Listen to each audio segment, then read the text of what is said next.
when you sold Micro Solutions for a couple $1 million, I read that $6 million. Don't push it down. $6 million. I got a couple million out of it, yeah. But that's nothing, right, compared to now. It's a lot, trust me, even now. But you took that money and then you invested it into other technology stocks that you knew, and then you took that and then went from broadcast.com and then, boom, everything. What were those stocks that you invested in? So we teach our kids kind of the Peter Lynch adage, invest in what you know. Yeah. And I think you took that. And that's exactly what I did. I mean, look, I spent 7 years installing local area networks, writing software, doing wide area networks, and so I knew what a router, which companies' routers worked and didn't work, which companies' bridges and software worked and didn't work, which products were selling, which products weren't. And so I used that to my advantage because back then it was a little bit easier because there weren't as many people, there weren't as many analysts covering everything, right? And so all these huge hedge funds, once they saw that I was killing it, they were like, okay, we're going to talk to this guy, and literally took my trading experience. I was making 85–100% a year, and created a hedge fund out of it. And and then we just immediately sold it. So it turned out really well.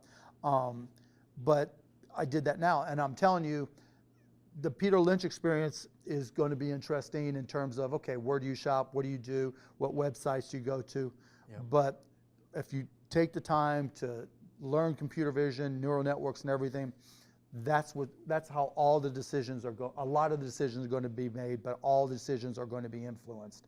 And so if you really want to get to that point, if you look at some of the hottest stocks right now, NVIDIA, AMD, they're blowing up because of their ability to create processors that are geared towards artificial intelligence and supporting the data centers.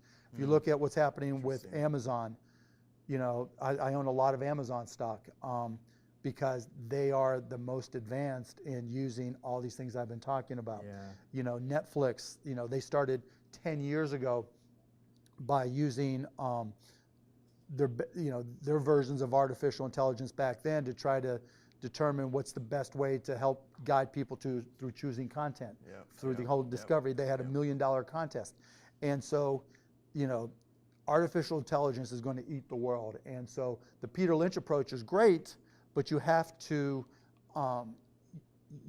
be where the decision, you have to understand that, right?